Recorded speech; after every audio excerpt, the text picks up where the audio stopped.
tapi kita harus tetap semangat dalam belajar ya. Ya.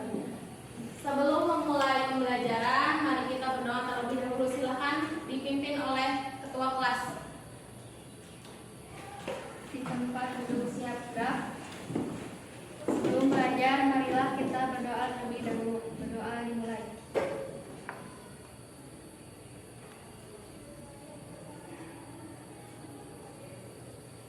Berdoa selesai. Ucapkan salam. Assalamualaikum warahmatullahi wabarakatuh. Selanjutnya, untuk meningkatkan kecintaan kita terhadap NKRI, mari kita nyanyikan lagu Indonesia terlebih dahulu dipimpin oleh ketua kelas. Silahkan semuanya berdiri. Hiduplah Indonesia Raya 2, 3. Indonesia tanah airku, tanah tumpah darahku. 1, 2. Di sanalah aku berdiri. Ibu akan membaca kehadiran terlebih dahulu. Yang ibu panggil namanya, acuhkan tangan dan ucapkan hadir. Ai Tiara, izin. Alda, Andini, hadir. Semoga yang sakit cepat sembuh dan dapat bergabung kembali dengan kita belajar di kelas. Amin. Silahkan kalian rapihkan pakaiannya, kerudung dan rok supaya makin cantik. Rapihkan dulu ya.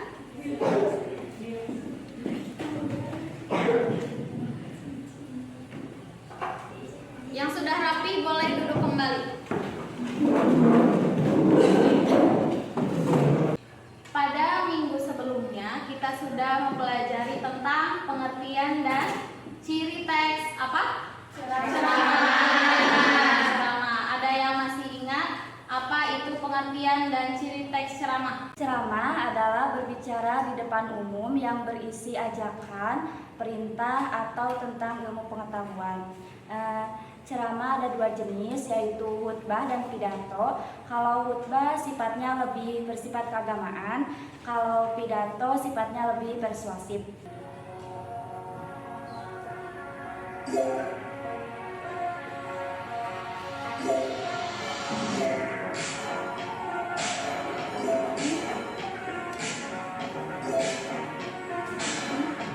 Nurhanisa memimpin.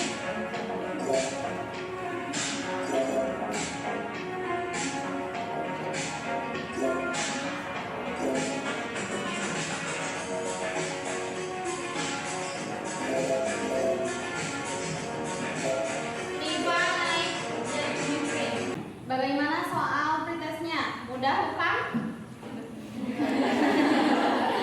Tidak apa-apa kalau sulit karena kita belum pelajari mengenai struktur dan kebahasaan dari teks ceramah. Nah, sekarang kita akan melihat tayangan dari video mengenai materi struktur dan kebahasaan dari teks ceramah. Untuk pembelajaran selanjutnya, kita akan menganalisis struktur dan kebahasaan dari teks ceramah. Berbicara tentang struktur apa Bu? Struktur adalah bagian dari suatu badan. Nah, di dalam ceramah juga terdapat bagian-bagian yang saling berangkai menjadi sebuah teks. Apa saja Bu? Nah, bagian yang pertama yaitu pendahuluan atau kita kenal dengan nama tesis. Di bagian pendahuluan biasanya berisi mengenai pengenalan isu, permasalahan, atau pandangan umum si penulis. Mengenai apa Bu? Mengenai suatu permasalahan yang diangkat. Menggunakan kata ganti orang pertama tunggal dan menggunakan kata ganti orang kedua jamak. Contoh dari kata ganti orang pertama tunggal itu apa? Saya. Aku. Nah, yang kedua, kata ganti orang kedua jamak contohnya adalah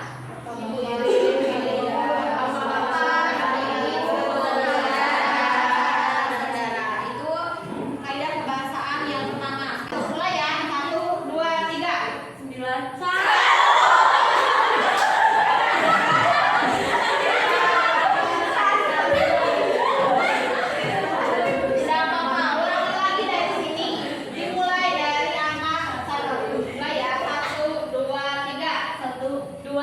3, dor. 5, 6, 7, dor. 8, 9, 10. Catatan ini untuk para perempuan yang mengambil peran sebagai anak dan atau menantu, istri dan atau ibu, saudara dan atau ipar, tetangga dan warga negara yang berkarya, yang bekerja di luar rumah, memiliki berdaya dengan sukarela sepenuh hatinya. Perempuan yang berkontribusi lewat berbagai bidang dan cara. Sebagian perempuan mengalami hambatan bahkan celaan harian dari lingkungan. Sebagai perempuan, sekedar membuat pilihan saja sudah menantang. Kita kerap bergerak perasaan bersalah walau memiliki tujuan mulia. Tidak sedikit perempuan yang cemas dengan kemampuannya sendiri. Tidak jarang malah menganggap rendah dirinya sendiri. Tidak heran, karena penelitian menunjukkan sukses berkorelasi positif mendapat langit, namun kerap membawa konsekuensi negatif bagi perempuan. Menjadi sukses dan disukai bukan hal biasa untuk perempuan, justru kerap bertolak belakang. Kegiatan selanjutnya, kita akan menganalisis struktur dan kebahasaan dari teks ceramah. Ibu akan membagikan LKPD kepada kalian. Nanti silakan kalian baca soalnya di sini. Sudah Ibu cantumkan, lalu kalian isi struktur dan kebahasaan dari teks ceramah.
Saya mau bertanya. Boleh berdiri. Dalam mengisi struktur teks ceramah, bagian isi apakah harus ada keduanya, yaitu opini dan fakta? Nah, untuk mengisi struktur teks ceramah bagian yang kedua, kan isi atau rangkaian argumen itu ada opini dan fakta. Kalau misalnya kalian menemukan keduanya, boleh, lebih bagus kalian isi kedua-duanya antara opini dan fakta. Kalau misalnya mengisi satu juga tidak apa-apa, tapi lebih baik diisi kedua-duanya, yaitu opini dan fakta. Paham? Silahkan dilanjutkan. Mulai dari kelompok 2. Assalamualaikum warahmatullahi wabarakatuh. Waalaikumsalam warahmatullahi wabarakatuh. Di sini kami dari kelompok 2. Di sini kami akan mempresentasikan tentang struktur teks ceramah. Struktur teks ceramah terbagi menjadi 3 yang akan disampaikan oleh Yesa, Yusi, dan juga Neng Anjani juga Rahma. Yang pertama, pendahuluan atau pembukaan, yaitu bagian terdiri dari salam pembuka, ucapan penghormatan dan ucapan syukur. Yang kedua, isi ceramah atau inti, yaitu isi ceramah yang terdiri atas pemaparan dari penceramah, pandangan umum, hingga cara pengilustrasian yang disampaikan, materi yang disampaikan. Perkenalkan, saya perwakilan dari kelompok 3 ingin bertanya kepada kelompok 2. Apakah pada struktur teks ceramah tidak ada pandangan umum penulis? Baik, untuk menjawab pertanyaan dari kelompok 3, Untuk pandangan penulis ada, tetapi tidak pada bagian struktur yang pertama, yaitu pendahuluan atau tesis, melainkan pada struktur yang kedua, yaitu isi atau rangkaian argumen. Terakhir, yang kelima, kata persuasif atau ajakan. Nah, koreksi untuk tadi presentasi kelompok yang kedua, yaitu membahas mengenai struktur. Nah, seharusnya yang harus dipresentasikan dan harus dijelaskan bagian, misalnya struktur yang pertama yaitu bagian pendahuluan dan isi. Nah, bagian pendahuluan dan isi itu ada pada paragraf berapa? Pertama, ya, ada pada paragraf pertama. Nah, seharusnya disebutkan paragraf pertama itu dan dibacakan. Hasilnya yang mana? Nah, yang kedua, pada bagian isi atau rangkaian argumen itu kan ada opini dan fakta. Nah, disebutkan mana yang termasuk ke dalam opini, boleh dibacakan dari teks yang sudah diberikan, dibacakan juga yang bagian fakta. Assalamualaikum warahmatullahi wabarakatuh. Waalaikumsalam warahmatullahi wabarakatuh. Perkenalkan, nama saya Benal Tatia. Di sini saya akan menyimpulkan pembelajaran pada hari ini. Jadi kesimpulannya itu struktur teks ceramah terbagi menjadi 3, yaitu yang pertama pendahuluan, pembuka, yaitu bagian yang terdiri dari salam pembuka, ucapan penghormatan, dan ucapan syukur. Yang kedua, isi ceramah, inti, yaitu bagian yang terdiri atas pemaparan dari penceramah, pandangan umum, hingga cara pengilustrasian materi yang disampaikan. Gagasan, yaitu bagian yang terdiri dari ide besar penceramah yang akan disampaikan kepada pendengar.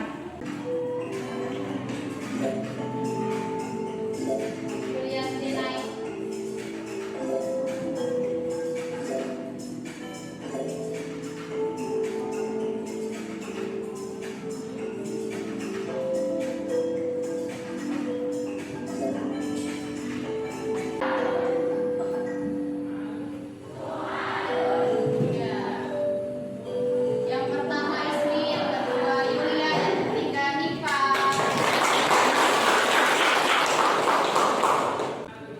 Untuk materi minggu depan, kita akan mempelajari mengenai langkah-langkah menulis teks ceramah. Nah, tugas kalian di rumah silahkan kalian amati siapa saja yang biasanya memberikan kalian teks ceramah. Boleh kalian amati, boleh kalian lihat, boleh juga nanti kalian tuliskan hasilnya pada pembelajaran minggu depan. Sebelum mengakhiri pembelajaran, kita melakukan doa bersama. Silakan dipimpin oleh ketua. Di tempat duduk siap gerak. Sebelum pulang, marilah kita berdoa terlebih dahulu. Doa dimulai.